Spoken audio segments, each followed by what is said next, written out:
7.1 মাত্রার ভূমিকম্পে কেঁপে উঠল মালয়েশিয়া। 23 ফেব্রুয়ারি স্থানীয় সময় রাত 12:57 দেশটির বর্নিও দ্বীপের সাবাহ অঙ্গরাজ্যের উপকূলে এই শক্তিশালী ভূমিকম্প আঘাত হানে।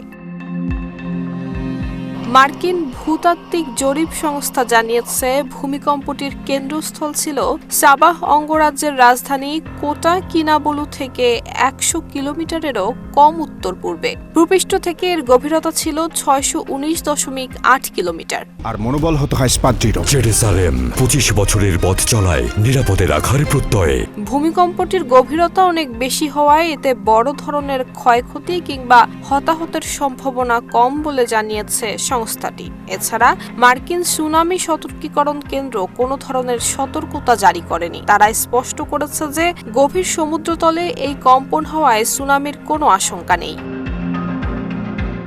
মালয়েশিয়ার আবহাওয়া অধিদপ্তর এই ভূমিকম্পের মাত্রা 6.8 বলে রেকর্ড করেছে। সংস্থাটি জানিয়েছে, সাবাহ এর পশ্চিম উপকূল ছাড়াও সারাওয়াক রাজ্যের বেশ কিছু এলাকায় মৃদু থেকে মাঝারি ধরনের কম্পন অনুভূত হয়েছে। নুসরাত জাহান মেহেক, ঢাকা পোস্ট।